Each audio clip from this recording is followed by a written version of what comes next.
Thank you, Peter, for the introduction.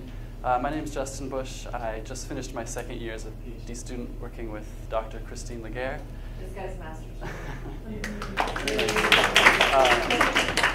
And so we are at the University of Texas, and today I'm going to be talking about some of the research that we've been doing regarding causal explanation.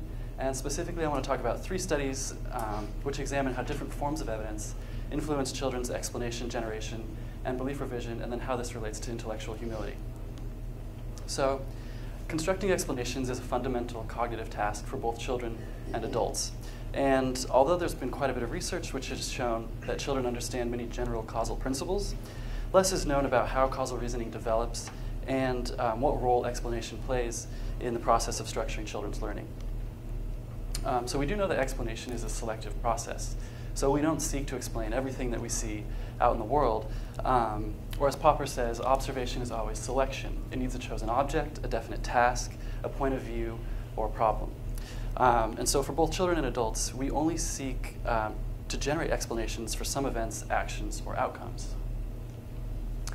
A substantial body of research has documented that children's explanations provide insight into the development of causal knowledge and conceptual understanding.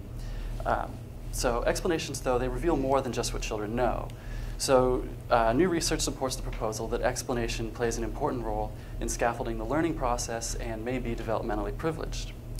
So if explanation is a powerful and widespread mechanism for acquiring knowledge and constructing new beliefs, then we should expect children not only to seek out and generate explanations for the complex phenomena in the world around them, but they should also be able to flexibly revise their explanations in light of new evidence and in response to new evidence.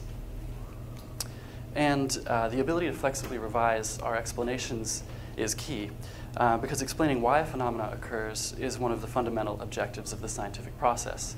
And so, as we all know, science is cumulative, and so you want to be able to revise your explanations in light of new evidence. And so, what does this have to do with intellectual humility? So in our studies, we think about intellectual humility as being a state of openness to new ideas, being receptive to new information, and being willing to revise your beliefs in light of new evidence. And so we propose that investigating the development of belief revision in childhood provides unique insight into the cognitive developmental foundations of intellectual humility. So in the work that I'm going to be talking about today, we seek to examine the different types of evidence that might predict engagement in belief revision, and we argue that this will help us to understand how a thinking person, in this case children, might display the virtue of intellectual humility. Okay, so in the current studies, we investigated how different forms of evidence would affect children's belief revision. So in study 1, our aim was to examine whether inconsistent information would act as a trigger for explanation generation within the psychological domain. And we were also interested in the extent to which children would be able to incorporate inconsistent information or new information into their explanations. In study 2, our aim was to just extend on the findings of study 1 into another domain, so the biological domain. And then finally, in study 3, we examined active information seeking and hypothesis revision in response to different types of evidence. So not just inconsistent evidence, but consistent evidence, ambiguous evidence, and deductive evidence. Okay, so for study 1, we had 2 research questions. First off, we wanted to know if inconsistent events would act as triggers for explanation in the psychological domain, which would be consistent with previous research in the physical domain. And then secondly, we were also interested in examining whether children would be able to incorporate new evidence or inconsistent evidence into their explanations. And so for this study, we had 63 to 6-year-old children. And so to examine the effect of inconsistent evidence on belief revision in the psychological domain, we used a preference paradigm. So what we did is we showed children a video of 2 actors who stated their preference regarding apples. So actor 1 states, "I like apples." Actor 2 says, "I don't like apples." We then go on to the confirmation trial. So in the confirmation trial, both actors behave consistently with their stated preference. So actor 1 reaches for an apple. Actor 2 does not reach for an apple. She just crosses her arms. And we asked children why did that happen? And then they provide an explanation. We then go on to the test trial. So in the test trial, actor 1 continues to behave consistently with their stated preference. So she continues to reach for an apple. Actor 2, however, behaves inconsistently now by reaching for an apple, or at least appearing to reach for an apple. And again, we ask, why did that happen? And children provide an explanation. And then finally, we have a new evidence trial. So in the new evidence trial, actor 1 continues to behave consistently with their stated preference, retrieving an apple. And this time, as actor 1 retrieves an apple, it reveals that there was a cookie behind the apples, which is what actor 2 was actually reaching towards. So now we have a new piece of information regarding actor 2's preferences. And we again ask, why did that happen? So quickly, I'll just show you what the stimuli look like for this. And there's no sound, but you don't really need it. I can just explain. So this is actor 1. She says, I like apples. Apples are my favorite fruit. I really like to eat apples. Okay, and this is actor 2. She says, I don't like apples. Apples are not my favorite fruit. I do not like to eat apples. Okay, so now we're on the confirmation trial. So they're both going to behave consistently. Actor 1 reaches for an apple. Actor 2 doesn't reach for an apple. And we ask the children, why did that happen? They give us an explanation. Okay, and then we move on to the test trial. So here, actor 1 will continue to behave consistently, reaching for an apple.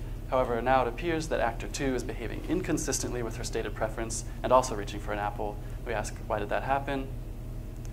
And then we get to the new evidence trial.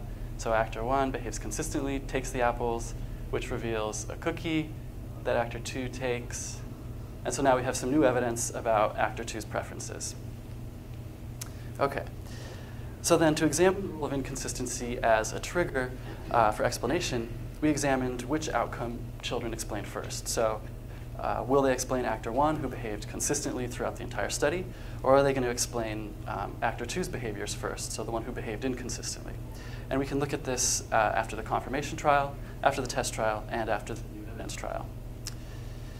And then to examine whether children were able to incorporate new information into their explanations, we coded children's explanations into 4 categories. And I should say, we coded the explanations for both actor 1 and actor 2. So we just recorded which one they explained first, and then we just prompted them to explain the other actors' behaviors. So that way we have explanations for both actor 1 and 2 across the trials. And so the explanations were coded into 4 categories. An individual preference category, so just saying she likes an apple. A new preference, so she likes apples now. A new goal, oh, she was actually reaching for a cookie. And then a non-explanatory category for any responses that didn't fit those. And we predicted the children would be more likely to explain inconsistent evidence first. And then we also predicted that children would be able to flexibly revise their explanations in light of new evidence. And what we found was that for the confirmation trial, children were more likely to explain the actor who liked apples before they would explain the actor who stated they disliked apples. Then in the test trial, we found that children were more likely to explain the actor who had behaved inconsistently with their stated preference before the actor who behaved consistently with their stated preference. And then for the new evidence trial, we found that children were more likely to explain the actor for whom they had new evidence before they would explain the actor without any new evidence. And then, so what about the content of the explanations? So these data are for the consistent actor only, and what we see is very little variation across trials in the content of children's explanations. So we have the gray bar here is the confirmation trial. 98% of children are providing individual preference explanations. The black bar is for the test trial. We still have 92% of participants generating individual preference explanations. And then the red bar is the new evidence trial, and still 93% of participants are providing individual preference explanations for the consistent actor. The picture for the inconsistent actor, however, looks much different. So when we asked children about the inconsistent actor during the confirmation trial, they're providing 93% of the children are providing individual preference explanations. However, once we get to the test trial here in black, 91% of the children are providing a new preference explanation. And then at the new evidence trial in red here, 83% of children are providing a new goal explanation. And so basically this shows that across trials, children are able to incorporate this inconsistent and new information into their explanations for the behavior for actor 2. So from study 1, we conclude that inconsistency does serve as an explanatory trigger in the domain of naive psychology, and the children are capable of incorporating new and inconsistent information into their explanations. There was a limitation with study 1. So notably, the inconsistent actor in study 1 reached for an apple after stating that she didn't like apples, and so it's possible that children were just more likely to explain the inconsistent actor first because she demonstrated a novel behavior.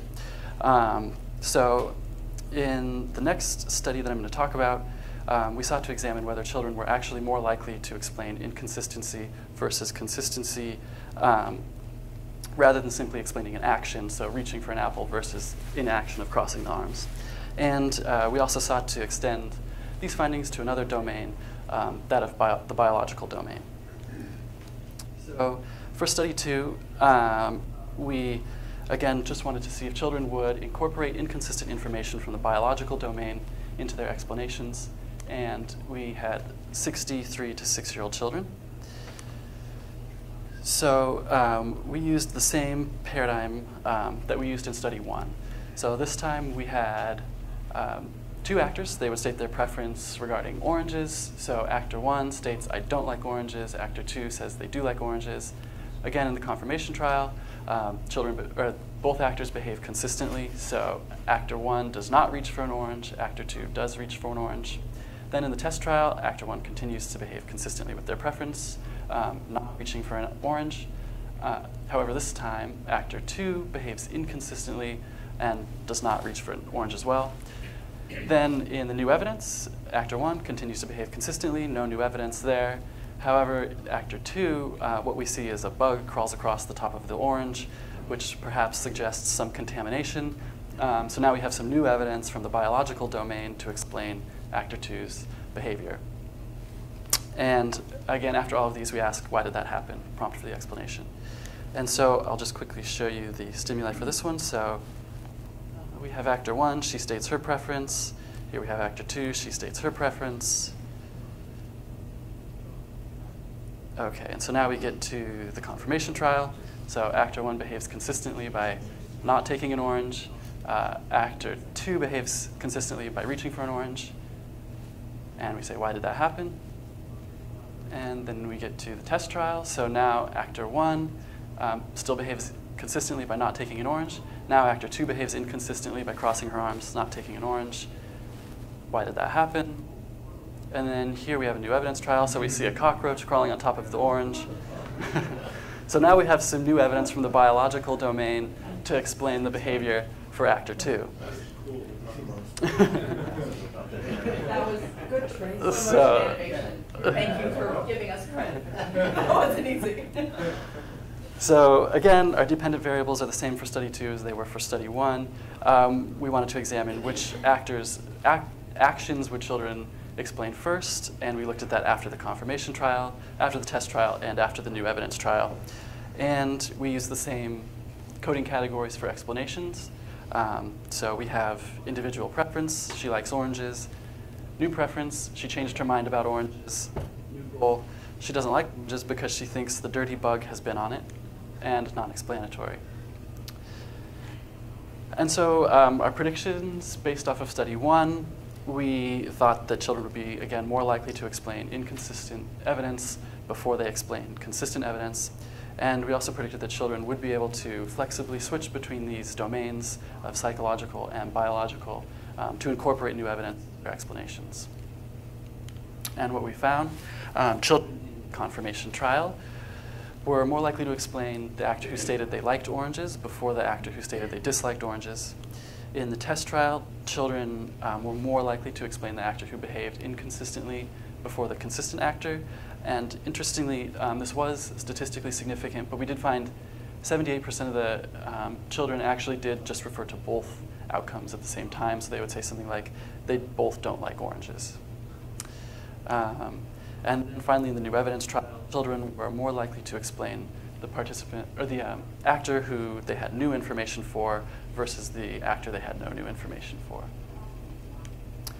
And then similarly, we looked at the content of children's explanations across trials. So again, this is for the consistent actor. We see very little variation in the content of their explanations across trials. So providing mostly individual preference explanations, 97% in the confirmation trial in gray, 97 in the test trial in black, and then 95 for the new evidence trial in red. And then again, we see a really different picture for the actor, or the explanations for the actor who behaved inconsistently. So during the confirmation trial in gray, the 97% of the participants provided individual preference explanations. We have 92% of participants providing a new preference explanation. And then in the new evidence trial in red, we have 78% of participants providing a new goal explanation. And so again, we conclude that inconsistency is an effective trigger for explanation. And it seems that children are capable of incorporating evidence from the biological domain into their explanations. So if explanation plays a role in acquiring new information and constructing new understanding, then learners should explain the observations that have the greatest potential to teach them something new.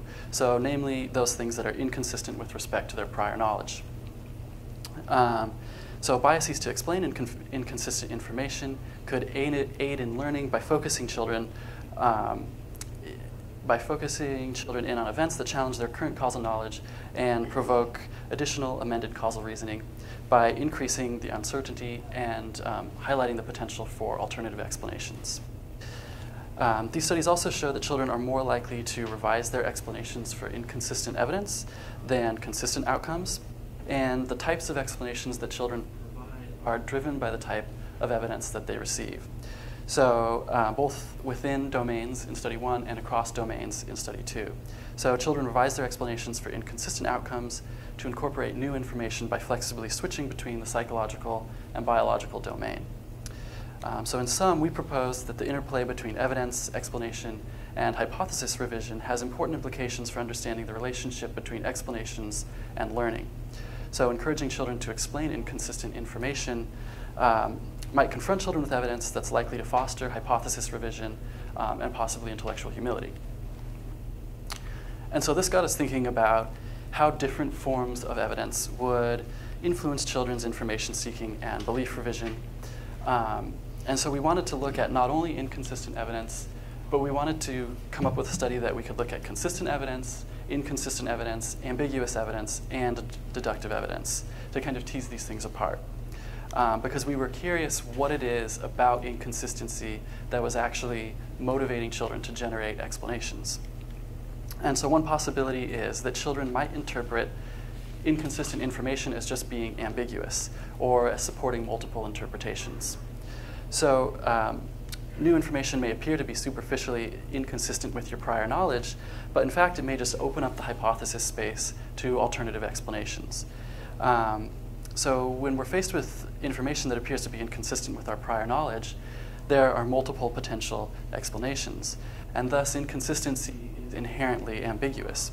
And it may be this ambiguity or uncertainty that motivates the bias to explain inconsistent outcomes. And for this reason, we included inconsistent and ambiguous evidence in study 3, and we compared those types of evidence to consistent evidence and deductive evidence.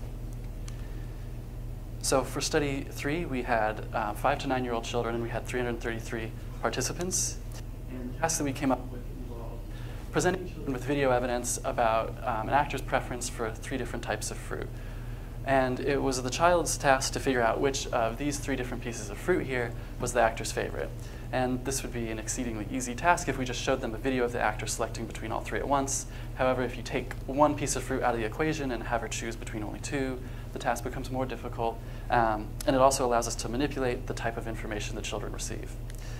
So we had 4 between subjects condition, and each condition started out by providing children with one piece of video evidence about the actor's preference regarding apples and bananas. Importantly, though, this video 1 lacks an important piece of information, which is the actor's preferences or feelings about the orange. So video 1 worked to establish some piece of prior knowledge, and in all conditions, the orange was actually the actor's favorite. And so what I mean by that is anytime the actor had a choice between an orange and an apple or a banana, she would always select the orange. So the conditions were designed in order to isolate inconsistent and ambiguous evidence or events as triggers for both explanation and hypothesis revision. So in the consistent condition, the actor displays a consistent preference across video 1 and video 2. So first we see her select a banana over an apple in video 1, and then in video 2 she selects a banana over an apple again. Inconsistent condition, we start out with the same knowledge. In video 2, she behaves inconsistently by selecting an apple over a banana. In the ambiguous condition, we again start out, she prefers bananas over apples, and then in video 2, she selects an orange over an apple.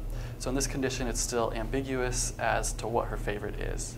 And then finally, in the deductive condition, first we see the actor choose a banana over an apple, and then we see her choose an orange over a banana. And so from this, children could deduce that if she prefers bananas over apples and oranges over bananas, then the orange must be her favorite fruit. And so now, just to familiarize everyone with the procedure, the 2 videos that I just talked about, those were the videos 1 and 2 of test trial 1. And so those 2 videos were the condition manipulation. And after these 2, we asked children, so do you think that you need more information to figure out the actor's favorite fruit, or do you think you know which one is her favorite? And so if they said, I know it, then we prompted them for an explanation and said, okay, which one is her favorite and how do you know? If they guessed orange, they were correct and they completed the study. If, however, they guessed incorrectly, or if they said, I need more information before I can make a guess, then they continued on to test trial 2. And in test trial 2, the children were able to select for themselves which, or kind of what type of information they wanted to see. So they could see novel information, which would be the actor selecting between the piece of fruit that was selected in video 2 of test trial 1 and the piece of fruit that had been omitted from video 2 of test trial 1. So that would be novel information that they hadn't seen yet. Or they could elect to receive information, which would just be a replay of video 2. And then after that test trial 2 video, we asked them again, do you think you need more information, or do you think you know the favorite? And this process was just repeated with providing them more information each time until they guessed orange. Okay, so I'll just quickly show the stimuli for study 3. So this would be video 1. We're going to see the actor select between an apple. She selects banana. So now we have one piece of prior knowledge, which seems to suggest the actor likes bananas. And so then we would move on to video 2. And this is the set of stimuli for the inconsistent condition. So now we see the actor selecting between an apple and a banana again. This time, however, she displays an inconsistent preference by selecting an apple over a banana. And so we now have just seen video 1 and video 2, and we would be right here, and then the experimenter would say, do you think you need more information, or do you think you know the favorite? And then this process repeats until they guess orange. Okay, so how can we assess whether inconsistency and ambiguity really open up kind of this new hypothesis space for children to explore? First off, we can examine children's determinations of whether or not they think they know the actor's favorite after test trial 1 and test trial 2.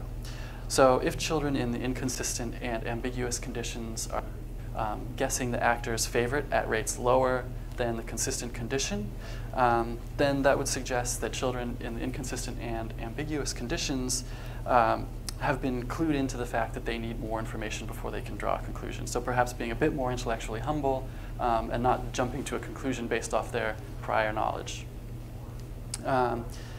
And we can also look at children's accuracy after test trial 1 and test trial 2. And so our predictions were that inconsistent and ambiguous evidence would motivate more information seeking and would also increase children's accuracy when they did decide to make a guess. Whereas for the consistent condition, we predicted that consistent evidence would discourage information seeking behavior and would also reduce children's accuracy when they make a guess. Okay, so now for the results. So this is children's guessing behavior after test trial 1. So we have the percentage of participants who decided to make a guess on the vertical axis and condition on the horizontal. And what we see, as predicted, is an effective condition, where children in the consistent condition believe that they know the actor's favorite significantly more often than participants in the ambiguous condition. And we also have a marginal effect between the consistent condition and the inconsistent condition. And so this is supportive of the idea that inconsistency and ambiguity may be opening children up to this broader hypothesis space and encouraging them to revise their prior knowledge before drawing a conclusion. You'll notice as well that the deductive condition are guessing at pretty high rates, consistent with the consistent condition. But that's not surprising given that they did have enough information here to make an accurate guess. What's more interesting about this condition is their accuracy, and I'll get to that in a minute. Before that, I just want to highlight an interesting developmental trend that we found. So after removing the deductive condition from the data here, which is necessary since they did have enough information to make an accurate guess, we have the percentage who decide to make a guess and age. And we see that older children are more likely to hold the accurate belief that they still need more information before they can make a guess than younger children. So the 5 to 6-year-olds really don't seem to have any clue that they need more information before they can make a guess, whereas by 8 and 9, they're getting a bit better at that. So possibly some insight into the development of intellectual humility. Okay, and so we can also look at children's accuracy in the guesses that they make. So this is after test trial 1, and we have the percentage of participants who make a guess that are accurate, and then we have the condition on the horizontal axis. And what we see is for the inconsistent and ambiguous conditions, participants' accuracy is hovering around 33%, perhaps a bit higher than chance. But they are both significantly more accurate than participants in the consistent condition. So these data support previous research, which has shown that confirmatory evidence is especially convincing in belief formation.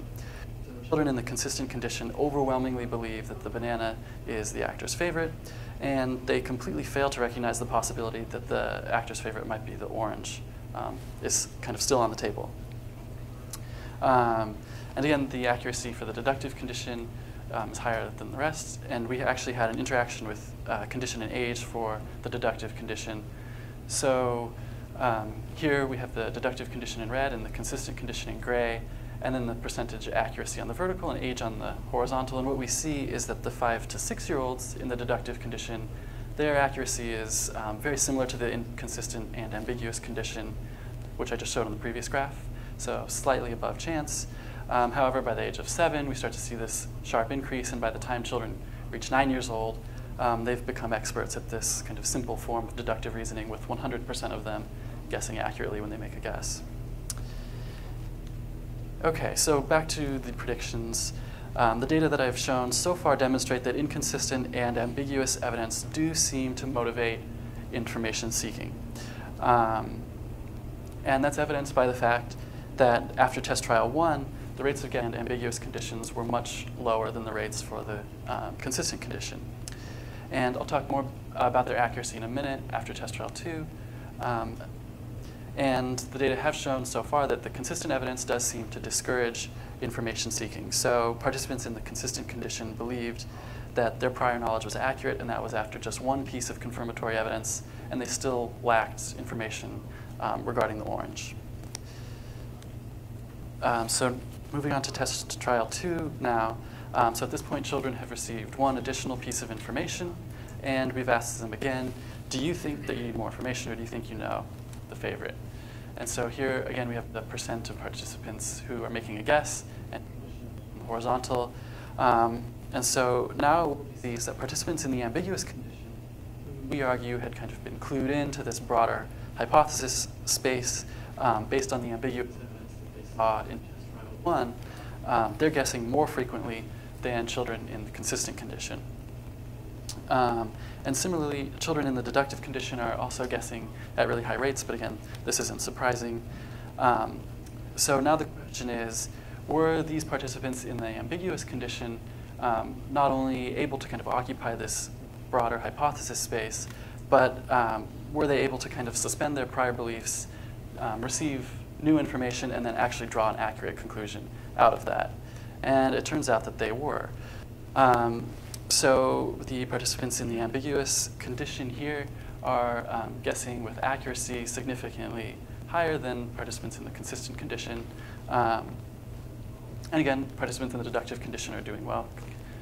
So back to the prediction slide. I showed before that inconsistent and ambiguous evidence did seem to motivate information seeking. But what about our prediction that inconsistent and ambiguous evidence would increase accuracy? It turns out that we only found evidence for that in the ambiguous condition, not in the inconsistent condition for these data.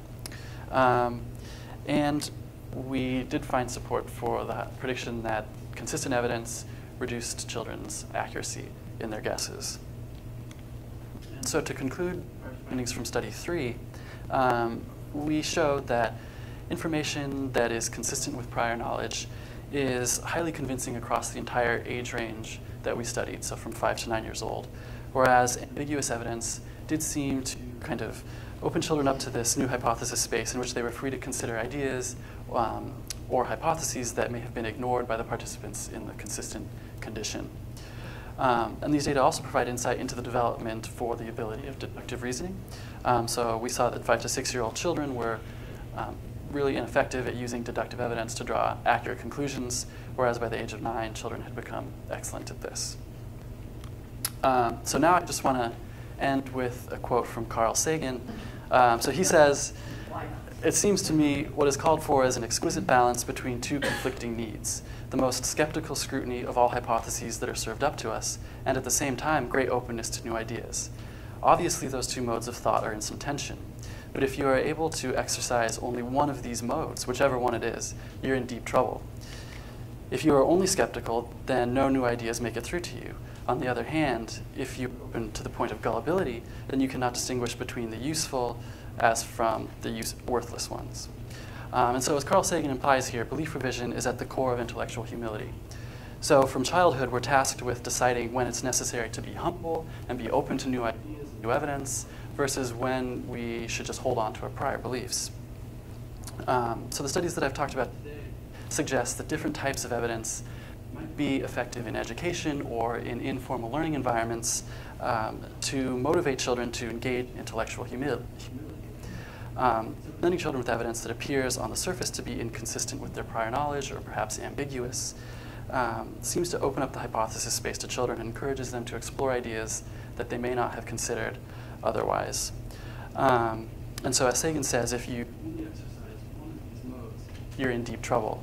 And so it might be that one way to avoid this trouble is that we present children with evidence about their world in a specific way. So perhaps inconsistency and ambiguity, and letting children grapple with that information on their own.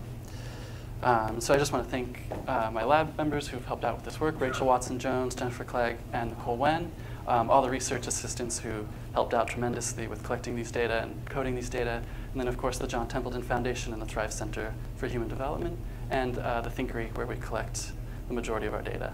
Thanks. We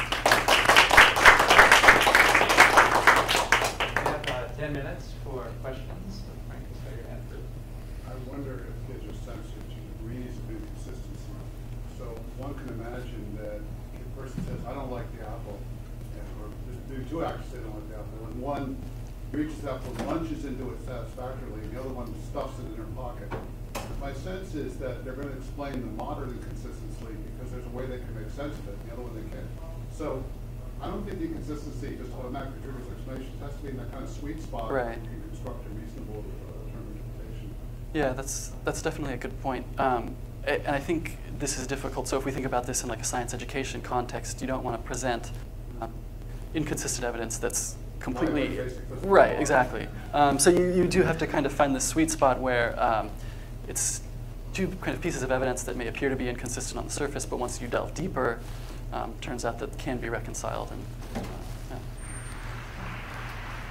Yes, sir. Yeah, it's really cool stuff. One interesting possibility to explore further would be like all of these fruits are fairly desirable, just like at base rate. Mm-hmm. So what if you had people being like, you know, I really like to eat cockroaches. Uh-huh. Right? And so it's something that's sort of like you wouldn't expect. Right. You might be able to even reverse the effect there, where someone's like, I'm still surprised that you're eating that cockroach or reaching for that cockroach, even though you said you wanted to do that you preferred that. Yeah, I'm not exactly sure what would happen there. Cristine's doing a study with broccoli. So maybe not cockroaches. I mean, I suppose that would be possible. Uh-huh. I mean, I guess if you give them information, very unlikely to be true. Yeah. The skepticism factor is going to kick in. So it's got to be something that they could, you can convince them within the realm of possibility. Yeah, yeah. Just very quickly related to that, did you get any of the children in the three fruit condition, the three fruit study, saying things like, "Oh, maybe she prefers variety," or some more complex kind of hypothesis? We didn't really see that. One thing that was interesting about the inconsistent condition in study 3 was it did actually seem like some of the older children were able to use that information as deductive, which is why we didn't quite find the results we were expecting with the inconsistent information. So sometimes they would say things like, well, she doesn't have a clear preference between apple and banana, so I know that can't possibly be her favorite, so it must therefore be the orange. But yeah. So I like this. I love especially the fact that with this inconsistent ambiguous sort of information that you do see have more information. What I'm wondering though is even in a consistent condition, if there was some risk involved in making a guess and having it be wrong. Because I know, I guess I was going to ask earlier, like, oh, were you asking them to guess or if they knew? And I guess you did ask them, do you know what the person likes? So it was a little bit more than a guess. Yeah. But I'm wondering if they didn't get their prize at the end or didn't get their reward. Yeah, we They might didn't. be more, even in the consistent, if they could maybe hold back, and again, you might see an age difference between the 5-year-olds and the 9-year-olds. Right. If they could hold back and seek out more information, realizing that, yeah, I can make a guess here, because kids are always asked to make guesses, and oftentimes to no cost, oh, just guess. Yes. And so maybe if there was a cost to making the guess, they might be able to hold back and maybe seek out information a little more, even in the consistent condition. We didn't incentivize making only Maybe one one. right guess. Right. Yeah, so I would be curious to see if children in the consistent condition would be more likely to hold off. Yeah, because it would be really hard, but the older age. they seem to think that their opinions are highly valuable. So they're very willing to tell us all about their opinions. Yeah. I was just wondering, in the first two studies, did you see any developmental changes? Do you have major age where Yeah. in generating explanations, I would expect to see some I changes between 3 and 6? actually don't recall. So those studies were from like a little bit ago, and I don't recall now if we had any developmental changes. Do you remember? I don't.